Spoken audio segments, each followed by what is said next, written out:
तो जिन भी साथियों का आज पेपर है ना, वो अब बहुत ही इंपॉर्टेंट है। आप साहित्य हिंदी का हम लोग पढ़ने वाले हैं, साहित्य हिंदी का हम लोग रिवाइज करने वाले हैं, और बहुत ही इंपॉर्टेंट प्रैक्टिस सेट आपके लिए होने वाला है। और यहाँ से आपके क्वेश्चन पूछे ही पूछे जाएंगे, तो सब लोग क्या करेंगे, इस प्रैक्टिस सेट को जरूर लिख लीजिएगा और यहाँ से क्वेश्चन आपको मिलेगा, और जल्दी जल्दी हम लोग सारी चीज़ों को पढ़ लेंगे और बहुत ही अच्छी तरीके से हम लोग कर लेंगे, ठीक है ना।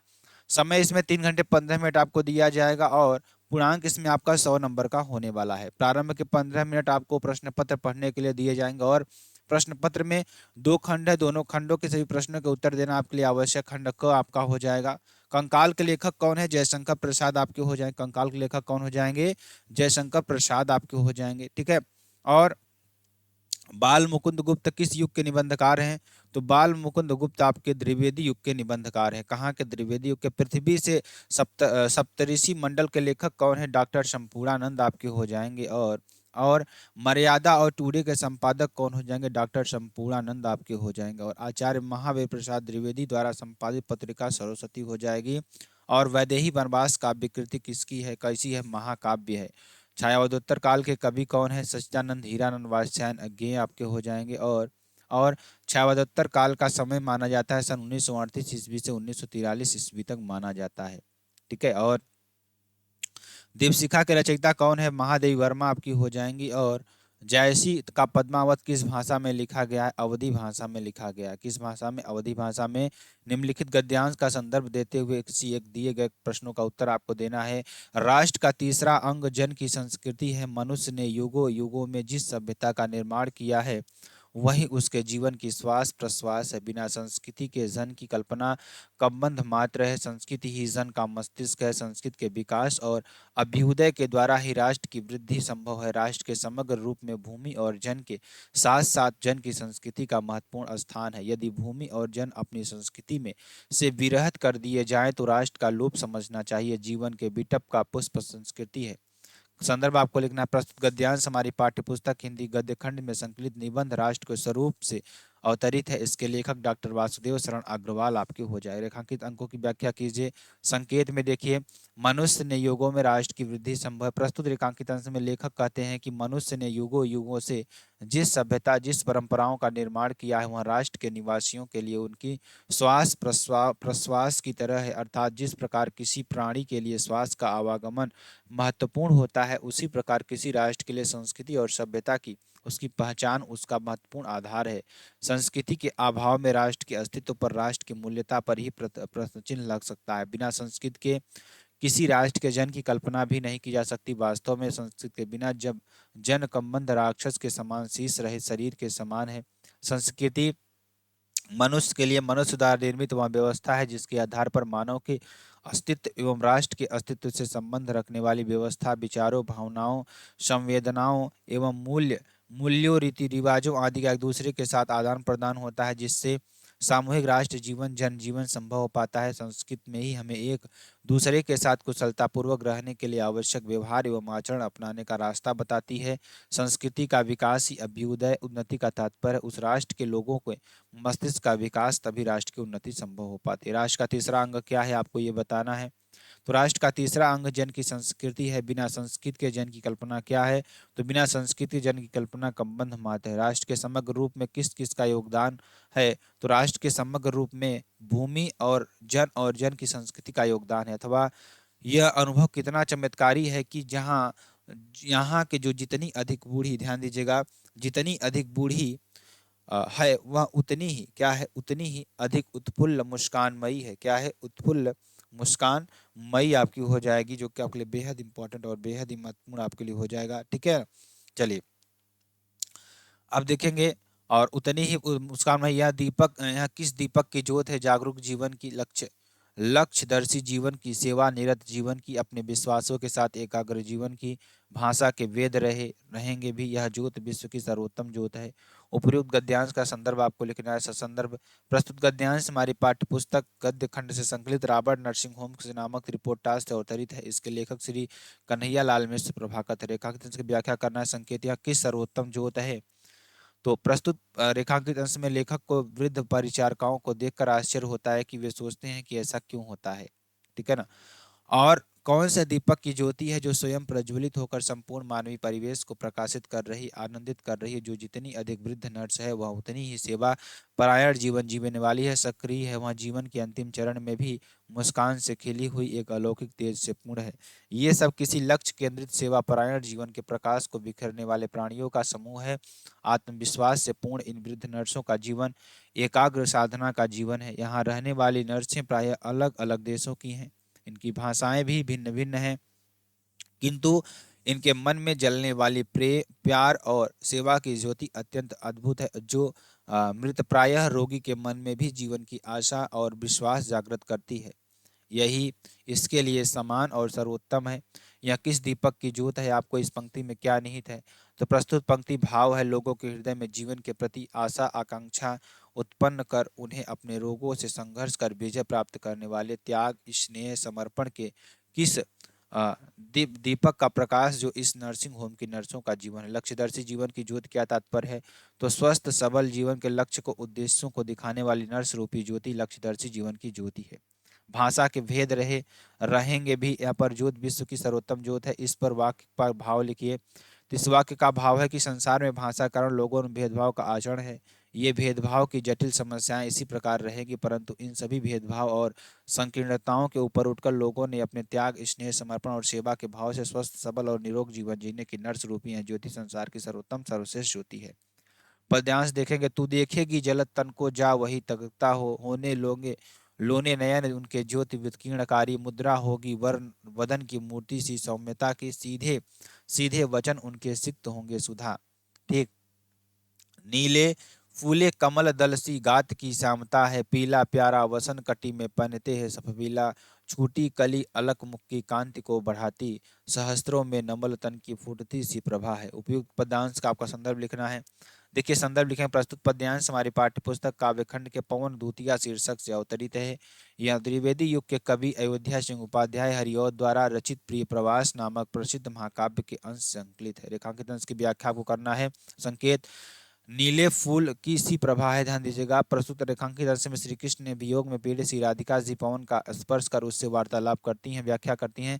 प्रस्तुत रेखांकित अंश में कवि कहते हैं कि विरहणी राधा जी पवन से कहती हैं कि हे पवन, खिले हुए नील कमल के पुष्पों के समूह की श्यामलता के समान उनके शरीर की श्यामल कांति है, अर्थात उनका सांवला रंग ऐसा मनोहर है जैसे नील कमल के पुष्पों का समूह हो। मेरे प्रभु अपने शरीर पर अत्यंत आकर्षक पीला सुंदर वस्त्र अपनी कमर में धारण किए रहते हैं। उनके माथे पर लटकती बालों की घुंघराली लटें उनके मुख की शोभा को और अधिक बढ़ाती हैं। उनके सुंदर भव्य वस्त्रों से उनके तेजस्वी सौंदर्य संपूर्ण शरीर की कांति उत्कीर्ण होकर सौंदर्य फैलाकर वातावरण को अत्यंत मनोहर और आकर्षण बना रही है। पद्यांश में राधा जी ने तन्मयता से किससे कहा, तो राधा जी ने तंगदता पवन रूपी दूतिका को कहा है। श्री कृष्ण के नेत्रों की आकृति कैसी होगी? श्री कृष्ण के सलोन नेत्रों में ज्योति उत्कीर्णकारी होगी। ठीक है। श्री कृष्ण के शरीर की श्यामलता कैसी है? श्री कृष्ण के शरीर की श्यामलता खिले हुए नीलकमल के समान है।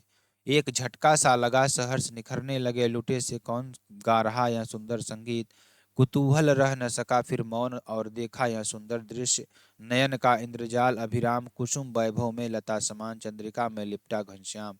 मनु किसे लूटे से निखरने लगे, तो श्रद्धा की मोहक छवि को देखकर मनु लूटे से निखरने लगे। कुतूहल क्यों मौन नहीं रह सका, श्रद्धा को देखकर मनु अपने मन को बस में न रख सका और उसमें श्रद्धा के विषय में सब कुछ जान लेने का कुतूहल जाग उठा। चंद्रिका में लिपटा घनश्याम से क्या तात्पर्य है? जिस प्रकार चंद्रमा की चांदनी में लिपटा हुआ बादल का कोई टुकड़ा हो।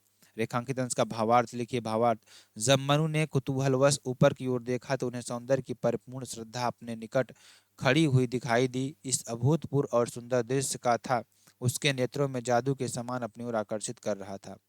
पाठ का शीर्षक और कवि का नाम आपको लिखना है। श्रद्धा मनु आपका हो जाए, कवि का नाम जयशंकर प्रसाद। कृतियों का उल्लेख कीजिए। अधिकतम सीमा 26, आपको 80 शब्द में लिखना है। पंडित दीनदयाल उपाध्याय का जीवन परिचय हम लोग लिखते हैं ज्ञानेंद्र कुमार हरिशंकर प्रसाद। किसी एक का ही आपको करना होगा इसमें, ठीक है ना।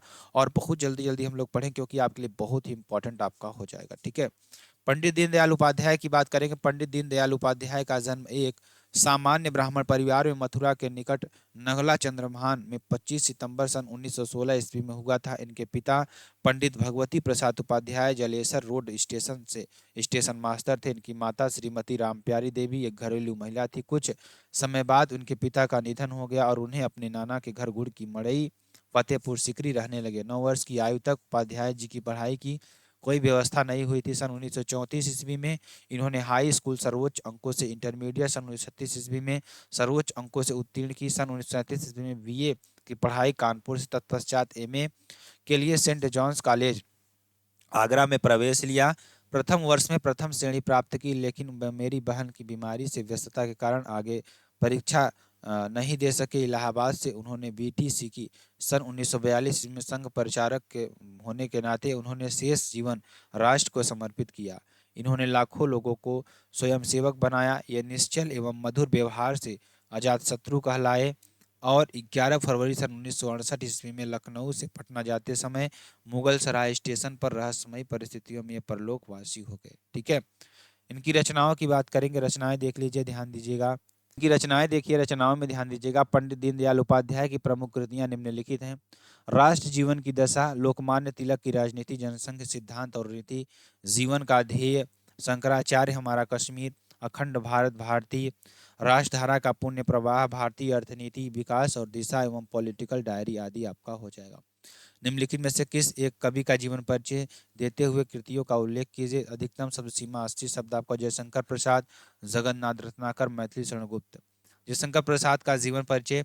छायावादी प्रवर्तक कवि जयशंकर प्रसाद का जन्म 1889 ईस्वी में काशी में सुगनी साहू के वैश्य परिवार में हुआ था। इनके पितामह श्री शिवरत्न साहू और पिता श्रीदेवी प्रसाद जी समृद्ध व्यापारी थे, लेकिन माता और बड़े भाई के देहावसान कारण इन्हें अल्पायु में ही, क्या ध्यान दीजिएगा, क्या हुआ, अल्पायु में ही, ध्यान दीजिएगा, व्यवसाय एवं परिवार के समस्त उत्तरदायित्वों को वहन करना पड़ा। कवि प्रसाद ने घर पर ही अंग्रेजी, हिंदी, बांग्ला, उर्दू, फारसी, संस्कृत आदि भाषाओं का गहन अध्ययन किया। अपने पैतृक कार्य को करते हुए भी कवि प्रसाद जी ने काव्य रचना की प्रेरणा को जीवित रखा। अत्यधिक विषम परिस्थितियों से संघर्ष करते हुए युगद्रष्टा साहित्यकार जयशंकर प्रसाद का देहावसान 15 नवंबर सन 1937 ईस्वी में हो गया। कृतित्व रचनाएं। कवि प्रसाद जी काव्य एवं गद्य रचनाएं निम्नलिखित हैं। कौन कौन सी काव्य रचनाएं? कामायनी हो जाएगा, आंसू, चित्राधार, लहर, झरना, कानन, कुसुम, प्रेम पथिक आदि प्रबंधक कविताएं। शेर सिंह का शस्त्र समर्पण, पेशोला की प्रतिध्वनि, प्रलय की छाया, अशोक की चिंता आदि। गद्य रचनाओं में नाटक चंद्रगुप्त, स्कंदगुप्त, अजातशत्रु, ध्रुवस्वामिनी, जन्म, जनमेजय का नागयज्ञ, राजश्री, प्रायश्चित आदि। उपन्यास में कंकाल, तितली, इरावती। कहानी में प्रतिध्वनि, छाया, आकाशदीप, आंधी, इंद्रजाल, ममता आदि। निबंध संग्रह में काव्य और कला, कहानी तत्वों के आधार पर बहादुर कहानी की समीक्षा कीजिए। तो ये कहानी आप लोग कर लीजिएगा, बहुत ही इंपॉर्टेंट है। कहानी तो हर आपको सेम होती है, सभी में समान होती है, ये आप कर लीजिएगा। इसको मैं नहीं बताऊँ क्योंकि समय आपका बर्बाद नहीं करना है, क्योंकि आपका एग्जाम है। तो कहानी आप लोग याद ही कर लीजिएगा, कहीं से कहीं मतलब आपको बहुत सारा करवाया गया है, इसको आप जरूर कर लीजिएगा। ठीक है, चलिए।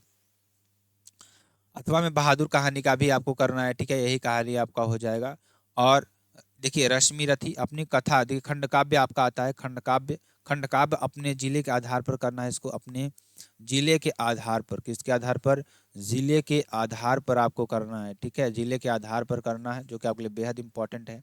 ठीक है, खंड ख की बात करेंगे। निम्नलिखित संस्कृत गद्यांश का संदर्भ सहित आपको लिखना है। तो अतीते प्रथम कल्पे चतुष्पदा सिंह राजानुकुर्वनम मत्स्या आनंद मत्स्यम शकुनय सुवर्ण हर्षम तस्य पुनः सुवर्ण राजहंसस्य दुहिता हंस पोतिका अतीव रूपवती आसीत स तस्यै वरम दातयत सा आत्मनिश्चित रुचितम स्वामिनम वृणुयात इति हंसराजः तस्यै वरम दत्त्वा हिमवती शकुनी संगंधे सन्पतत। नाना प्रकारा हंस मधुरायाः संकुलिनाः समागत्य एकस्मिन् महत्पाषाणतले सन्न्यपतन हंसराजः आत्मनः चितरुचितं स्वाभिकम् आगत्य वेणुयात इति दुहित रमा दिदेश सा शकुनी संगंधे अवलोकयन्ती मरीव वर्णग्रीवं चित्रप्रेक्षणं मयूरं दृष्ट्वा अयं मे स्वामिको भवतु इत्यभासतं मयूर अद्यप्ता मने बल पश्यन्त इति अति गर्वेण लज्जावाक्य व्यक्तवा तन्मतम आपका हो जाएगा। इसको आप पढ़ लीजिएगा। अब देखिए, गद्यांश आपसे पूछता है, गद्यांश ध्यान दीजिएगा। चलिए आगे देखते हैं, आगे आपका क्या हो जाएगा, ध्यान दीजिएगा। ये देखिए, प्रस्तुत गद्यांश हमारे पाठ्य पुस्तक संस्कृत दिनदर्शिका के जातक कथा के खंड नृत्य जातकम शीर्ष से अवतरित है, आपका ये कर देंगे, ठीक है। और प्राचीन काल के प्रथम कल्प में चौपाइयों ने सिंह को राजा बना दिया, मछलियों ने आनंद मछली को, एक पक्षियों ने सुवर्ण हंस को, और उस सुवर्ण राजहंस की पुत्री हंस पोतिका राजकुमारी जो होती है अत्यधिक रूपवती थी। उस हंसराज ने उसे वर दिया कि वह अपने मनोकूल पति का वरण करे। हंसराज ने उसे वर देकर हिमालय के पक्षियों के समुदाय को इकट्ठा किया। विभिन्न प्रकार के हंस, मोर आदि पक्षीगण आकर एक विशाल शिलातल पर एकत्र हुए। हंसराज ने पुत्री को आदेश दिया कि वह आकर अपने मनपसंद पति को चुने। उसने पक्षी समुदाय पर दृष्टि डालते हुए नीलमणि के रंग की गर्दन और विचित्र पंखों वाले मोर को देखकर कहा कि यह मेरा स्वामी हो। मोर ने यह कहते हुए कहा कि आज भी तुम मेरा बल नहीं देखती हो, अर्थात तुमने मेरा पराक्रम देखा ही कहाँ है। बड़े गर्व से निर्लज्जता पूर्वक उसे बड़े पक्षी समुदाय के बीच पंख फैलाकर नाचता शुरू कर दिया और नाचते हुए नग्न हो गया। सुमन राजहंस ने लज्जित होकर कहा, इसे तो न संकोच है और न पंखों को उठने में लज्जा, इस निर्लज्ज को मैं अपनी पुत्री नहीं दूंगा, ऐसा कहा, ठीक है। अथवा में पंचशीलमती शिष्टाचार विषया सिद्धांता महात्मा गौतम बुद्ध एतान पश्चन्ति सिद्धांताम पंचशीलमती नामना स्वशिष्यान् शास्ति स्म। अतएव आयाम शब्द अधुनापि तथैव सुकृतः इतमे सिद्धांता क्रमणेन एवं संति अहिंसा और सत्य और तत्स्तेयम अप्रमादः ब्रह्मचर्यम इति।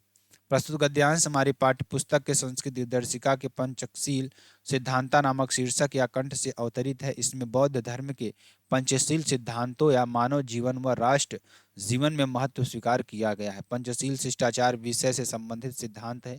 महात्मा गौतम बुद्ध पंचशील नामक इन पांचों सिद्धांतों को अपने शिष्यों को उपदेश देते थे, इसलिए यह शब्द आज भी उसी रूप में स्वीकार किया गया है। ये सिद्धांत क्रमशः इस प्रकार हैं: अहिंसा, सत्य, चोरी न करना, प्रमाद न करना, प्रमोद न करना और ब्रह्मचर्य आपका हो जाएगा। अब देखिए आपका क्या आता है, श्लोक आता है जिसको भी आपको भी लिखना अच्छी तरीके से आप कर लेना है, ठीक है, जो कि आपके लिए बेहद इंपॉर्टेंट है। तो आगे देखते हैं, आगे देखिए आपका क्या हो जाएगा।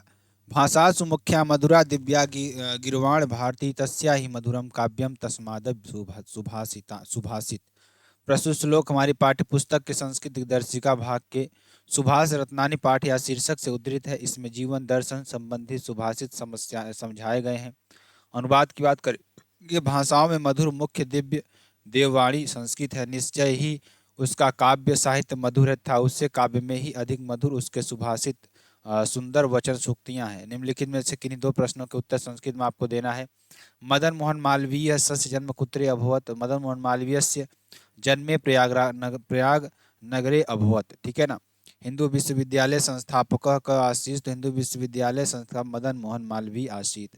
महामना मालवीय सर्वोच्च गुण क आसीत्। तो महामना मालवीय सर्वोच्च गुण जन जन से वयवासीत, ठीक है आपका। वाराणसी काशी विश्वविद्यालय संस्थापनम कह करोत, क्या हो जाएगा, या वाराणसी काशी विश्वविद्यालय संस्थापनम श्री मालवीय अकरोत। अद्भुत रस की परिभाषा लिखकर उसका उदाहरण आपको देना है। तो किसी काव्य या कविता को पढ़कर और सुनकर आश्रय के मन में विस्मय नामक अस्थायी भाव जागृत होकर विभाव, अनुभाव और संचारी भावों के संयोग से अद्भुत रस की स्थिति को प्राप्त करता है। रूपक अलंकार की बात करेंगे। अलंकार की परिभाषा उदाहरण सहित आपको लिखना है। रूपक अलंकार, अलंकार की परिभाषा उदाहरण आपको लिखना है। तो रूपक का अर्थ है रूप धारण करना, एकता। जहाँ काव्य या कविता में उपमेय में उपमान की पूर्ण समानता होने के कारण उपमेय तथा उपमान का भेद रहित आरोप हो तो वहाँ रूपक अलंकार होता है। जैसे चरण कमल बंधव हरिराई। निम्नलिखित में से किसी एक विषय पर निबंध आपको लिखना है। जैसे बढ़ती जनसंख्या हो गया, राष्ट्र के निर्माण में शिक्षक की भूमिका हो गया, भारत में आतंकवाद की समस्या हो गया और पर्यावरण प्रदूषण की समस्या। किसी एक को ही आपको करना होगा इसमें से। राष्ट्र के निर्माण में शिक्षक की भूमिका की बात करेंगे। शिक्षक को समाज का आधार स्तंभ माना जाता है। वह न केवल विद्यार्थियों को ज्ञान प्रदान करता है बल्कि उन्हें एक अच्छा इंसान और जिम्मेदार नागरिक बनाने में भी महत्वपूर्ण भूमिका निभाता है। राष्ट्र के निर्माण में शिक्षक की भूमिका अत्यंत महत्वपूर्ण है क्योंकि वह देश के भविष्य को आकार देता है।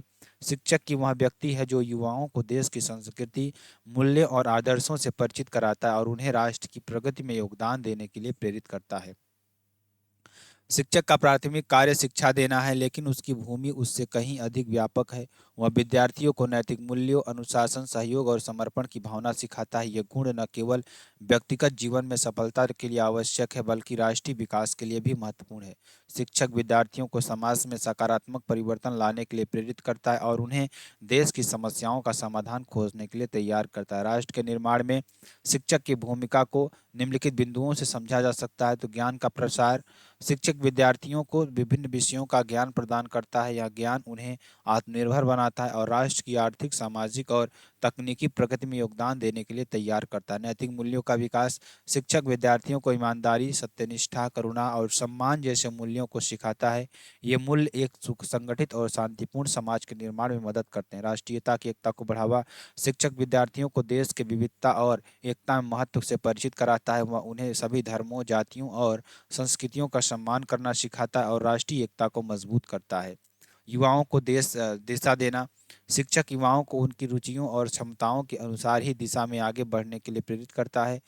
वह उन्हें अपने लक्ष्यों के प्राप्त करने के लिए प्रोत्साहित करता है, जो देश के विकास में सहायक होता है। सामाजिक जागरूकता, शिक्षक विद्यार्थियों को समाज की समस्याओं जैसे गरीबी, अशिक्षा, भ्रष्टाचार और पर्यावरण संरक्षण के प्रति जागरूक करता है। वह उन्हें इन समस्याओं को समाधान खोजने के लिए प्रेरित करता है। राष्ट्रीय गौरव की भावना, शिक्षक विद्यार्थियों में देशभक्ति की भावना जगाता है और उन्हें देश के इतिहास, संस्कृति और महान व्यक्तियों से परिचित कराता है, जो उनमें राष्ट्रीय गौरव की भावना को बढ़ाता है। वैज्ञानिक और तकनीकी विकास, शिक्षक विद्यार्थियों को विज्ञान और प्रौद्योगिकी के क्षेत्र में नवाचार करने के लिए प्रोत्साहित करता है। यह देश के तकनीकी विकास में महत्वपूर्ण योगदान देता है। निष्कर्ष के रूप में शिक्षक राष्ट्र के निर्माण में एक महत्वपूर्ण भूमिका निभाता है। वह न केवल ज्ञान का प्रसार करता है, बल्कि युवाओं को एक बेहतर इंसान और जिम्मेदार नागरिक बनाने में भी मदद करता है। शिक्षक के बिना राष्ट्र की प्रगति संभव है।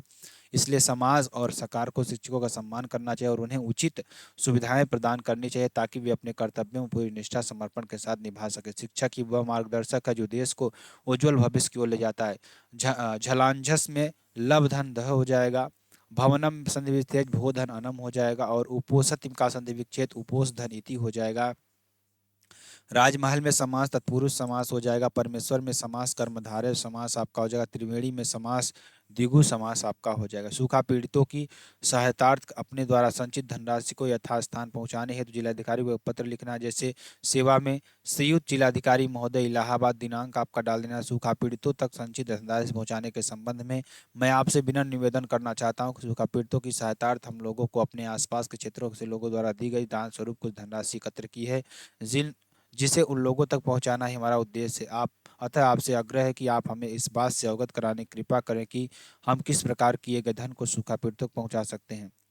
धन्यवाद। दिनांक डाल देना है। प्रार्थी आनंदपुरम समस्त निवासी आपको कर देना है। पठितव्य शब्द में प्रत्यय, तब्यत प्रत्यय, कृतम शब्द में प्रत्यय, तक्त प्रत्यय आपका हो जाएगा, भूत शब्द में प्रत्यय, तक्त प्रत्यय आपका हो जाएगा। ठीक, तो ये आपका फुल मॉडल पेपर सोल्यूशन हो जाएगा। तो फिर मिलते हैं नेक्स्ट वीडियो में नए टॉपिक के साथ। तब तक के लिए साथियों, जय हिंद, जय भारत।